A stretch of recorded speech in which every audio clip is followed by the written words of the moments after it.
This is the newly released Volvo ES90. Today I will be testing range and consumption, the cabin noise, but also the charging. Welcome to It's Only Electric. Let us start with some facts.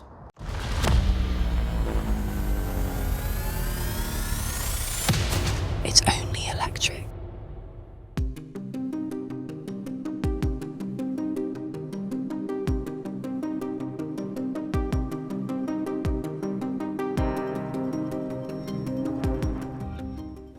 It is a full-size sedan measuring 5 meters in length with a wheelbase of 3.1 meters. It weighs 2.4 tons.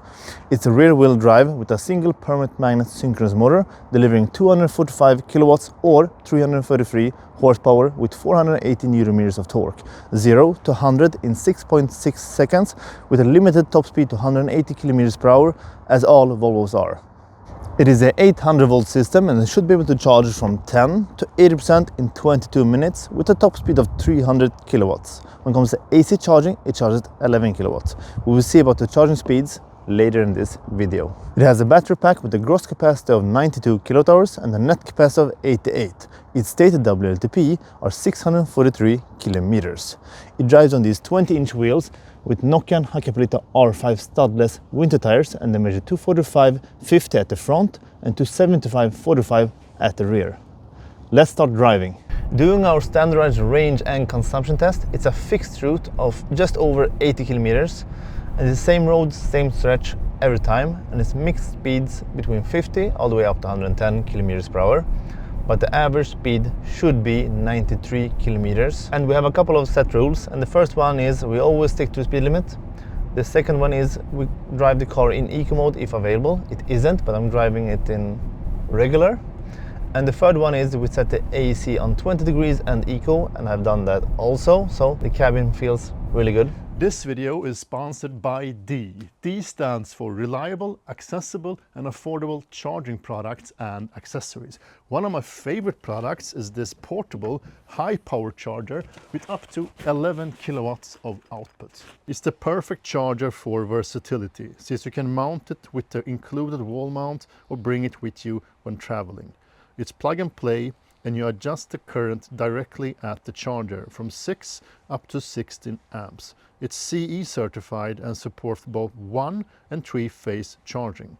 You can also set a timer for delayed start if you want to optimize the charging according to your needs. For more settings like a charging schedule, you can use the app for controlling the charger over Wi-Fi. Every EV owner needs a portable charger, so use the affiliate link in the description or scan the QR code to get your discount today. I've just passed 26 kilometers and the average consumption right now is 20 kilowatt hours per 100 kilometers. But the weather is pretty bad. It's 5 degrees outside, it's rainy, it's wet roads, so not optimal conditions.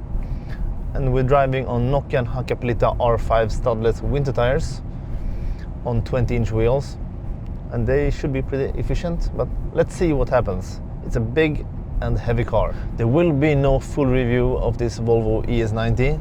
We're pretty choked now with some work and other things, so we're trying our best to keep up, and that's why you have less videos for now. But I will try and cover some things in this video. To start with, what immediately comes to my mind is the comfort of this car is amazing. This air suspension feels great. So you have only like 2 different modes, and there is like driving dynamics is standard or off-road, and then you have steering soft or hard, and then also suspension soft or hard. And normally I drive everything in soft because it suits this car. And the cabin feels really quiet. We'll see about that later in this video. I haven't tested it yet. And these seats are amazing. Upgraded Nappa leather seats with this amazing thigh support, and you can really adjust it. And you can change the side bolsters and everything, and they feel great. But this tan interior, it looks great, it feels great. The Nappa leather is amazing, and the fit and finish overall feels great. Some parts are a little bit plasticky, especially for this price. But you still have lots of soft touch materials down at the bottom and so on, so it still feels really good. I like this Volvo design.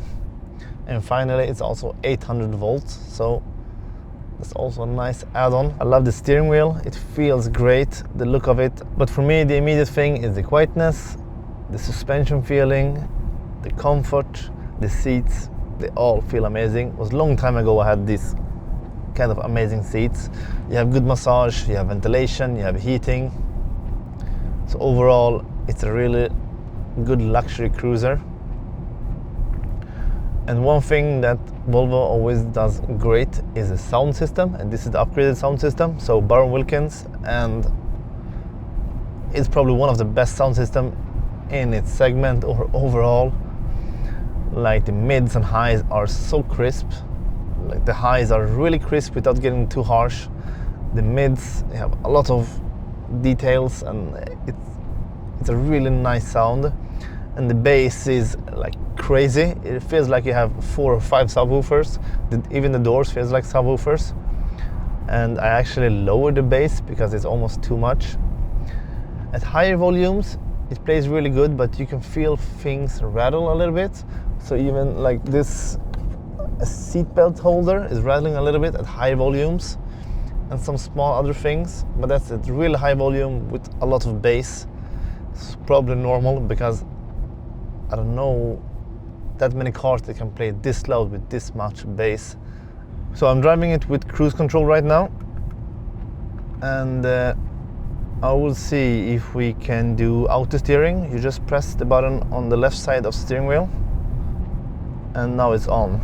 This is a early sample, so it has radar. I don't know if it's active, but the delivery models will not have this radar. But overall, it has performed really great with the auto steer and so on. So it can ping pong you a little bit in higher speeds, especially when the lane are a little bit wider. So you can feel it like ping pong in between the two lines. It's not the best one, but it has behaved really good so far, as long as I've tested it. We will try it in the curves later on. So let's see how it performs. So I'm just gonna try the speed limit warning system. So I'm gonna speed up just 2-3 kilometers, and let's see what happens. Now, it's beeping right now. I actually have only found one way to turn it off, but it's still pretty easy. So what you do is you press this car, so settings, and then down here at the bottom you have the intelligent speed alert system. You just press that and it's ready.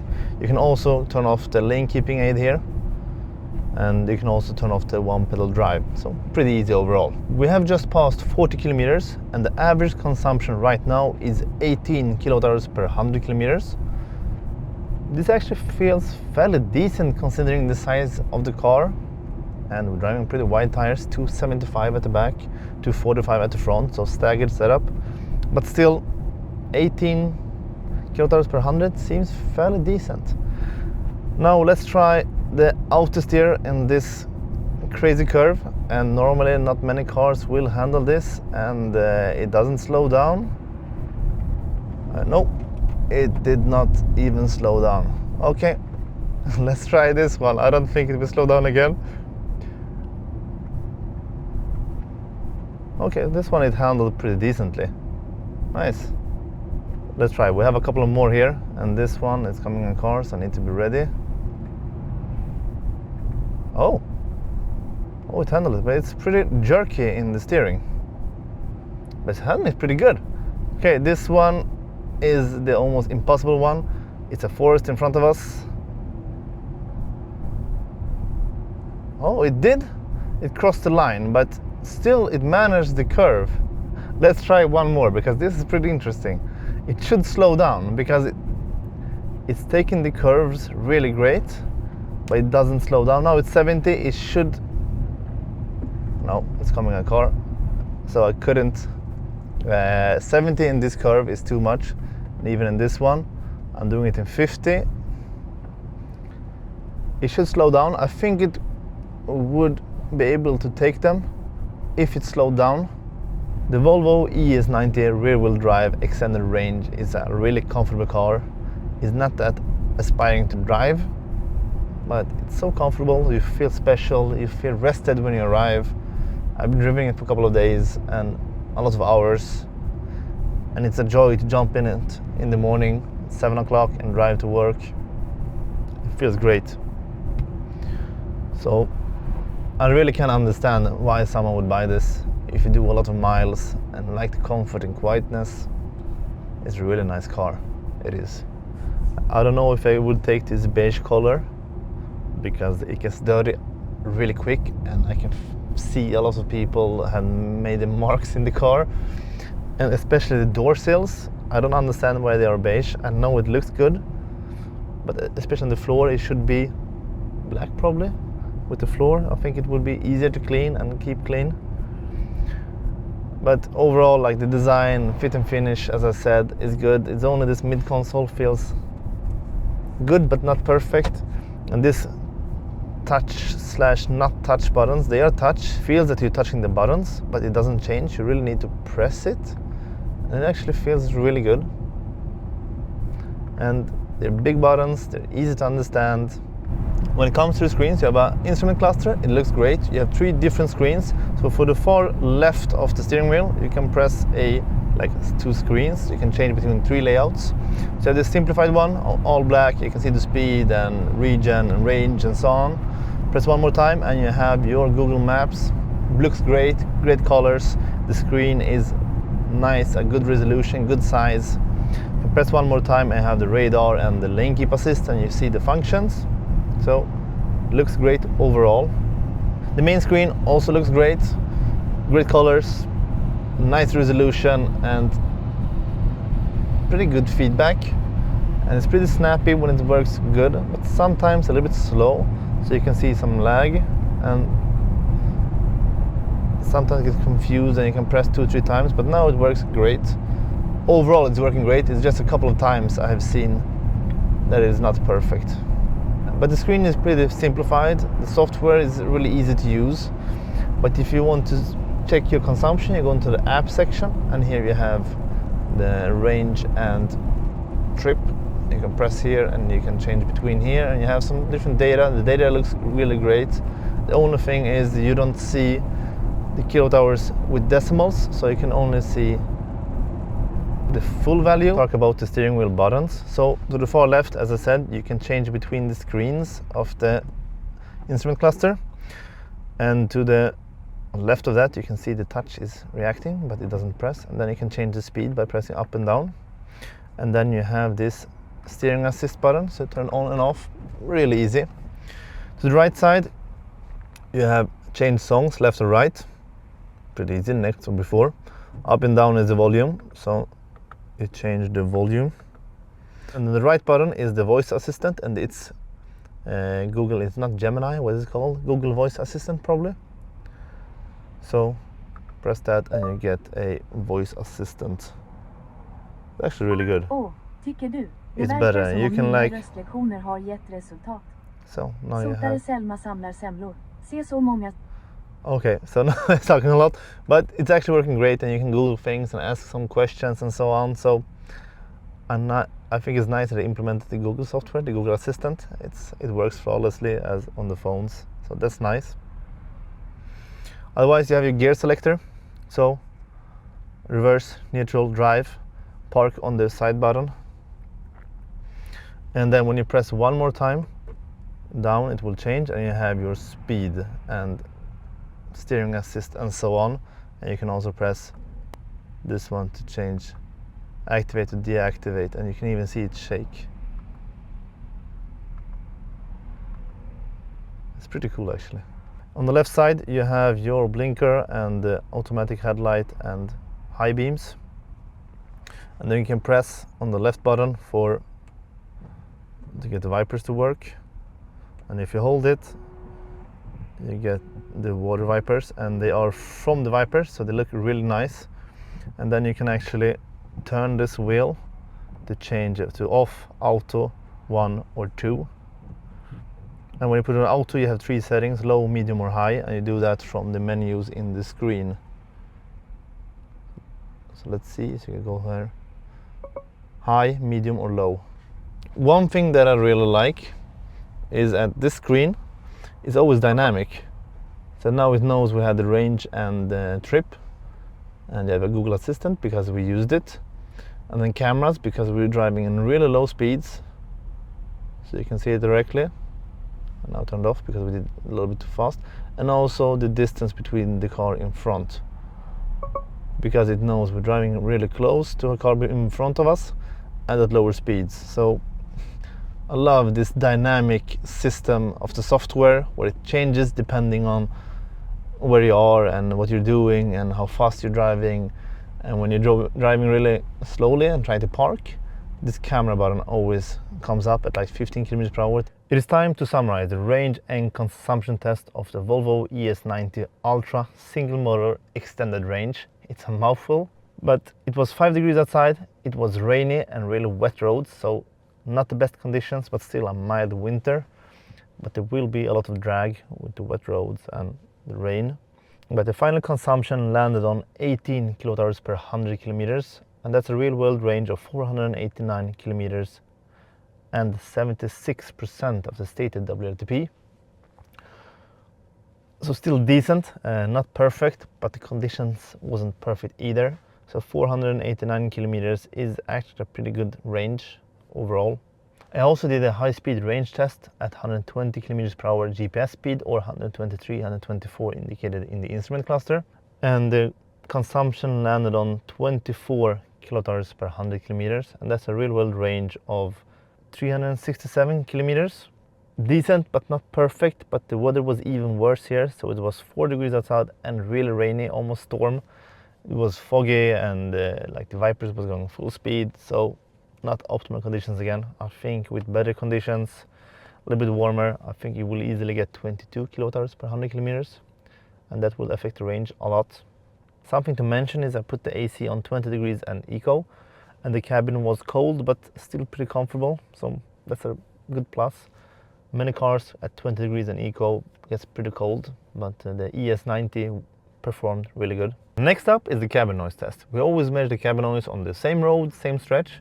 We put the microphone in head height on the passenger side and we measure 50, 70, 90 and 110 kilometers per hour. And the Volvo ES90 is amazing. It's really quiet, one of the quietest cars we have ever tested. The average noise was 55.25 decibels, so really quiet at low speeds and even at higher speeds. No noticeable wind noise or nothing, so an amazing result. It's fighting against the Neo ET7, a full-size premium sedan also, and also the Mercedes G-Wagon, the G580, also a really quiet car. And one notable car is also the Xpeng G9. It's also really quiet, just below this ES90, probably because it's a big SUV station wagon type of car. And that's why you buy a sedan, if you ask me. You want it quiet, you want it comfortable at long cruises. So an amazing result, and it's probably a little bit quieter than my results because it was raining a lot, so it should affect a little bit with road noise and also some rain noise on the roof and so on, especially at lower speeds. But as I said, an amazing result. To the last topic, and this is charging. So I navigated to a 800 volt charger because this is the first Volvo with 800 volt platform. Thank you, Volvo. But it's still the SPA2 and not the SPA3, but upgraded with 800 volt as I understand it. But navigated to a charger and it didn't notify me if it's preheating or not. So I did go into the settings and I found a preheat button, but I couldn't press it, so I needed to cancel the navigation and press preheat manually, and then it worked. So I preheated for 15 to 20 minutes, and I was also driving the car for 1.5 hours before, so it should be in good temperature. But I get zero information how warm it is or if it's too cold or nothing. So pretty sparse with information. But I plugged it in and charged it from 7 to 84%. The top speed I saw was at 9% at 317 kilowatts, which is great. But then it tapered down all the way down, so you can see like the curve is not, it's not a curve, it's almost straight down, but still a decent speed. And the time it took was 25 minutes and 32 seconds from 10 to 80%, and the specified time is 22 minutes. And I don't know why they didn't deliver 22 minutes. I'm guessing it was preheated too much, was a bit too warm, because it tapered down after 9% directly. So I think it would be holding it for to 15 or 20% is normal, but I haven't driven the ES90 before, so maybe it's a different kind of curve. But I would appreciate more information from the Volvo, like it's it's preheated enough, or what's the temperature, or good or bad, or I don't know, some information would be really good, especially if you're navigating to a charger. Give me something like preheating the battery. But it didn't. 25 minutes and 32 seconds is still a decent result. 22 minutes will be great. And I'm really glad that Volvo finally did go to 800 volt system, even though it's still SPA2 plus or something. I'm really looking forward for the EX60 with the SPA3, and that's also 800 volt, maybe charging even better. So let's cross our fingers and hope it's even better than this one. Let me summarize. The Volvo ES90 Ultra single motor extended range. It's hard to remember. It starts from 813,000 crowns, so 813, or 70,500 euros. That is for extended range single motor, but without any extras, the base pack. And if you go for this model, with the Ultra package and also the Baron Wilkins sound system, it's a must upgrade because it's amazing. And with these Napa leather seats with ventilation, and they are also amazing. Then it costs 91,000 euros or 975,000 crowns. And it's a lot. I think it's too expensive. I know it's a premium full-size sedan and it feels like it all the way, but I think it should start at like 100,000 less or 10,000 euros less. I think it will be an easier sell, but probably there will be some good campaigns on this car. And I would probably go for, if I had this money and wanted a car like this, I also wanted like 4-wheel drive, so all-wheel drive, extra motor with some extra power would suit this car even better. The problem I have, I don't know, the biggest competitor is probably the Polestar 4 with a dual motor, 400 kilowatts. It's more fun to drive. Of course, you don't have the suspension, but still it's quite enough. It's more fun to drive, still premium materials. But the ES90 is a notch up, and to start with, these seats are amazing. I think this is probably my favorite seats so far, and you can really adjust all of it, and the angles are perfect. The fight support is perfect. The finish, the Napa leather, everything feels amazing. And as I said, this is probably the best seat I ever sat in. Steering wheel feels good, the leather, the colors. I would probably go for a little bit darker color because it gets dirty really fast. It looks really great and everyone likes the interior look. And something I really need to mention is the sound system, the Baron Wilkins one. One of the best sound systems I have ever heard. You can get some vibrations in the doors with some music, and even this plastic is not the best one. If they can just do a little bit thicker here, it will get less bad noise, because otherwise most other parts are really good. This is the only bad part in this car, same as the Mercedes CLA. And the wood is also a little bit cheapish, but it's really thin and they have the lighting behind it and it looks amazing. So I understand why, but I appreciate a little bit thicker materials. But the comfort in this car, the suspension, the dual chamber air suspension is amazing. It's one of the most comfortable cars I have ever driven and ridden in. I think this car suits its role perfectly. It's really quiet. It's a premium feeling car. The seats are amazing. The sound system are amazing. You feel really cocooned and isolated from the environment outside you. The back seats, though, are not great. The legroom is not great. The headroom is not great. And the middle seat is unusable. So I don't know who thought about this. It's a 5-meter long car with a 3.1 meter wheelbase. I don't know where the space went. Even the frunk is only 27 liters. It should be bigger than 27 liters. And the boot is also 460 to 470 liters. It's not good either. So if you want a practical car, this is not for you. Go for the EX90 or another car. But if you want to drive a luxurious sedan, just glide through Autobahn and like have a really good range, really cocooned, get comfortable. Wherever you go, you feel rested when you arrive.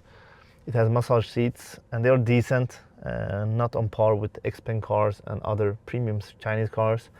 It's air massage, you can hear the air pumping. It's still pretty strong for being air massage, but I like the real ones that Xpeng has, that NIO has, and other cars.